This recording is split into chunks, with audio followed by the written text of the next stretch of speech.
in organism and population. Second point is the major abiotic factor. Abiotic म्हणजे अजैविक घटक, त्या कम्युनिटीमध्ये असणारे जे आवश्यक घटक आहेत, अबायोटिक घटक, त्यामधला पहिला जो आहे it is called the temperature. Temperature it is the very important environmental factor. Average temperature on land varies from sub-zero levels in polar areas and high altitudes upwards up to 50 degrees centigrade in a tropical desert in the summer. म्हणजे dessert कंडिशनमध्ये जवळजवळ 50 degree सेंटीग्रेडपर्यंत तापमान असू शकते. त्या ठिकाणी ते high temperature त्या ठिकाणच्या व्हेजिटेशनवर किंवा फ्लोरा अँड फ्युनावर काय करतं, अफेक्ट करतं. Temperature also vary सीझनली.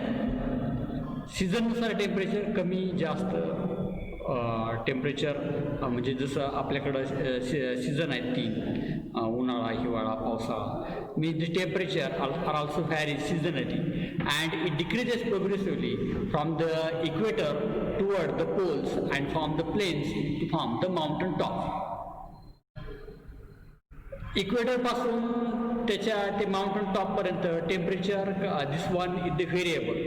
There are the some of the unique habitat such as the hot springs is about the 80 to 100 degree centigrade.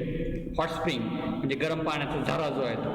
And deep sea hydrothermal vents where average temperature is usually the 400 degree centigrade. Few organisms can tolerate. Only few organisms can tolerate in the range of this wide range of temperature, and this wide range of temperature is called the eurothermal. But a vast majority of them are restricted to a narrow range of temperature. It's called the stenothermal. म्हणजे काही few of the organism जे जास्त टेम्परेचरला काय होऊ शकतात, survive होऊ शकतात, असं जे टेम्परेचर आहे त्याला काय म्हटलं तर युरोथर्मल. आणि मॉडरेट नॅरो रेंजमध्ये जे टेम्परेचर आहे त्याला काय म्हटलं तर stenothermal. This one is this is about the temperature. म्हणजे टेम्परेचर हे सगळं काय महत्त्वाचं फॅक्टर आहे. आणि ह्या टेम्परेचरमुळंच त्या ठिकाणचं व्हेजिटेशन किंवा मग संपूर्ण सीझन तिथलं जे काही तिथला जो सगळा जो फॅक्टर आहे ती त्याच्यावर काय असतं, क्लायमॅटिक कंडिशन टेम्परेचरवर डिपेंड असते. Second component abiotic factor is the water.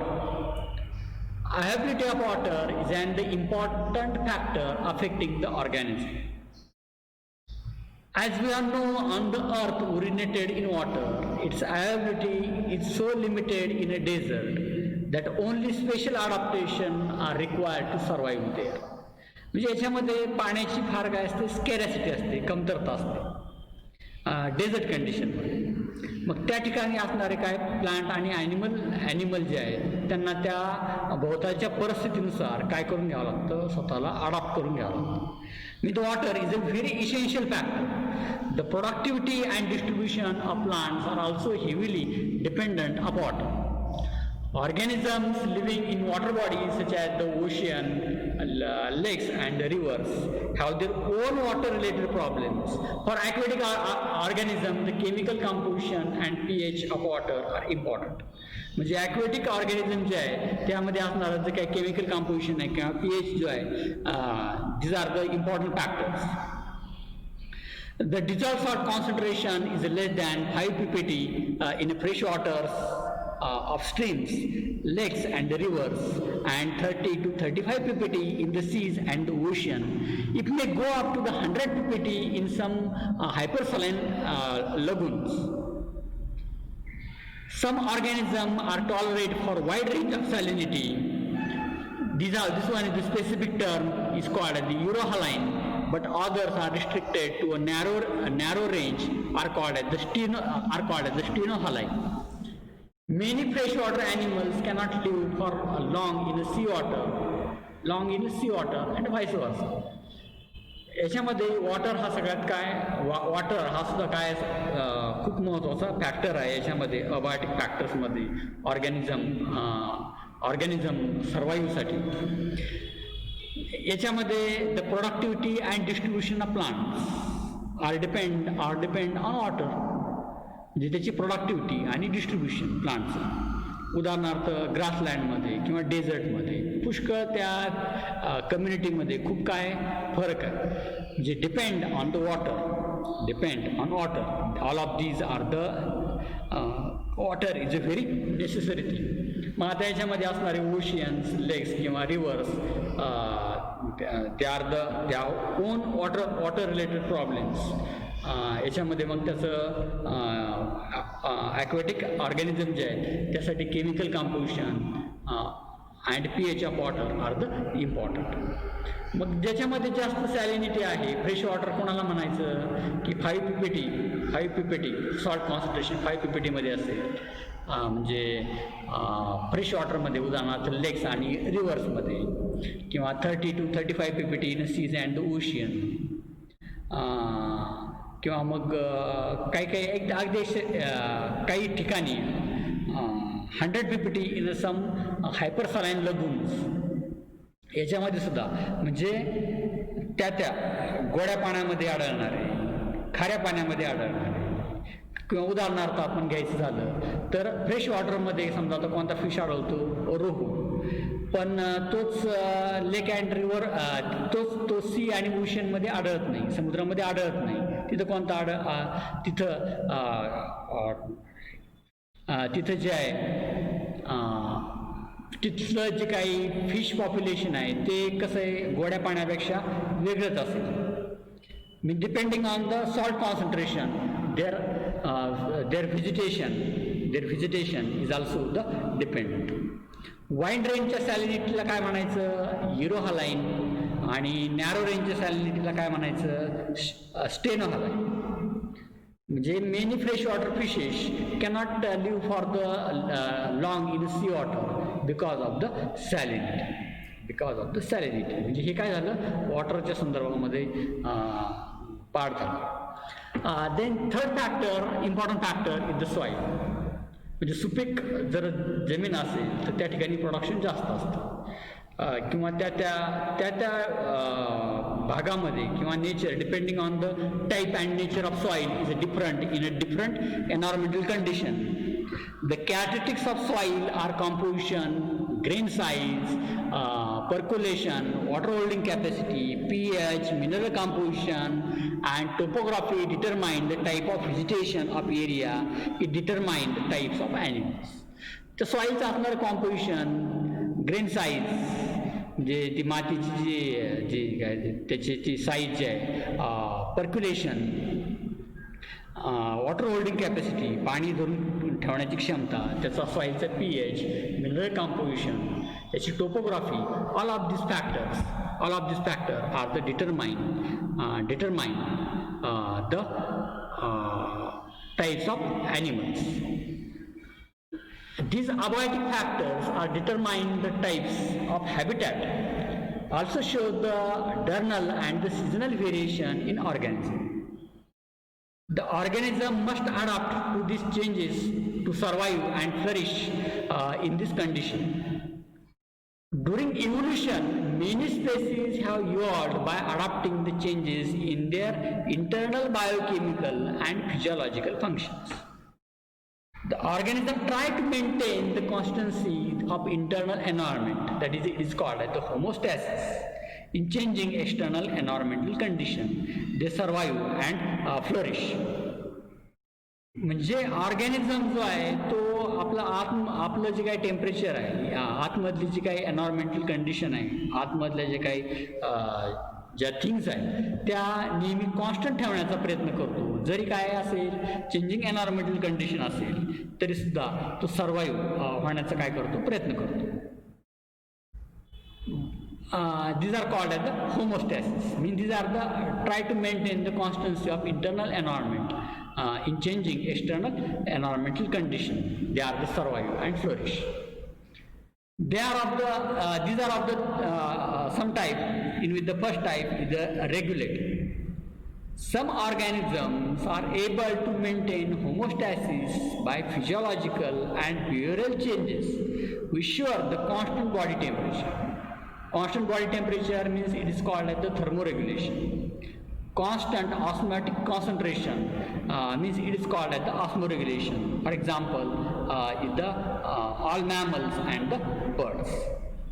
For example, in all mammals,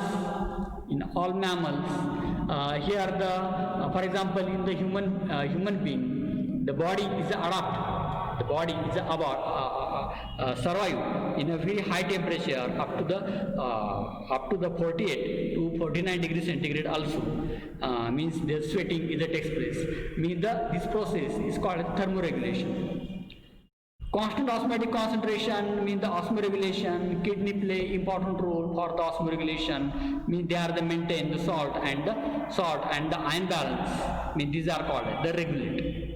Means some organisms are able to maintain homeostasis by physiological and behavioral changes to ensure the constant body temperature and constant osmotic concentration. For example, all mammals and the birds.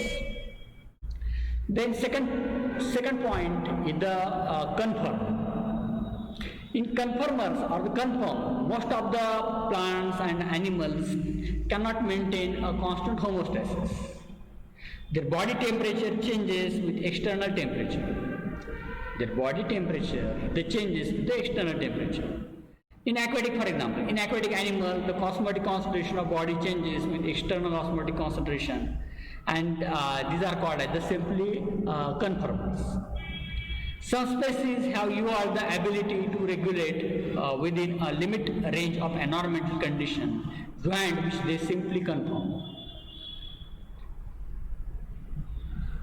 Here in conform means in aquatic, for example, in aquatic animals, याच्यामध्ये जर osmotic concentration of body changes, osmotic concentration change झालं तर external osmotic concentration सुद्धा काय होतं, change होतं. त्याला काय म्हणायचं, simply conformers. Some species have the ability to regulate with the limited range of environmental condition. म्हणजे थोडंसं जरी थोडा चेंज झाला तरी काही ऑर्गॅनिझम जे आहे ते स्वतःला काय करून घेतात, सर्वाईव्ह करून घेतात, होमोस्टॅसिस मेंटेन करण्याचा प्रयत्न करतात. त्याला काय म्हणायचं, simply confirm. If the stressful condition occurs for short time they may migrate or suspend it's activity. जर स्ट्रेसफुल कंडिशन आली तर मात्र काय, दे आर द मायग्रेट किंवा एका ठिकाणाहून दुसऱ्या ठिकाणी काय करतात, सरळ स्थलांतर करतात. म्हणजे त्यातला कन्फर्मर मधला पहिला पॉईंट काय आला, मग migrate. Mean the organism can move away a more hospitable area and return Wien stressful condition is over.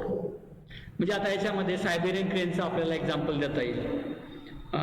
birds, Siberian cranes, they are the migrate from Siberia to the in Maharashtra also. They are the migration.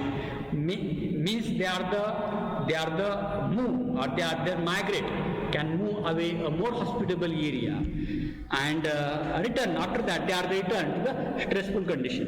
मग तिथली ज्यावेळेस condition better होईल त्यावेळेस ते animals परत काय होतात, त्यांच्या मूळच्या ठिकाणी जातात. म्हणजे this are called at this one is the next factor is the migrate is also the important factor. And next factor is the suspend.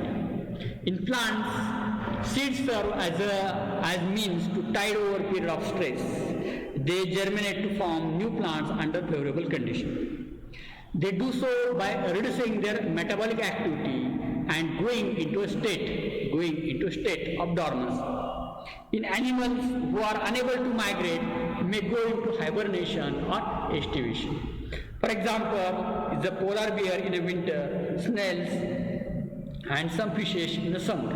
म्हणजे आपल्याकडचं एक्झाम्पल द्यायचं झालं तर कोणतं देता येईल आपल्याला, फ्रॉक्स देता येईल. फ्रॉक समर सीझनमध्ये काय कुठं जातो, डॉर्मन्सीच्या याच्यामध्ये जातो. म्हणजे ते सॉईलमध्ये काय करतो, स्वतःला गाडून घेतो आणि नंतर त्याचे स्वतःचेच ऑर्गन काय करतो अगोदर म्हणजे स्वतःचेच ऑर्गन जगण्यासाठी काय करतो, खाऊन टाकतो. म्हणजे this one is the example of the suspend. म्हणजे याच्यामध्ये they germinate to form a new plant under favourable condition. प्लांटचं एक्झाम्पल घेतलं तर प्लांट्स काय होतात, डॉर्मन्सी पिरियडमध्ये जातात. म्हणजे असं तर होत नाही कधी की आत्ता गहू झालाय आणि लगेच काय केलाय, गहू पेरलाय. म्हणजे तसं होत नाही, तसं आपण पेरत नाही. कारण ते सीड जे आहे ते कशामध्ये जातं, काही काळापुरतं डॉर्मन्सी पिरियडमध्ये जातं. त्याला काय म्हणायचं,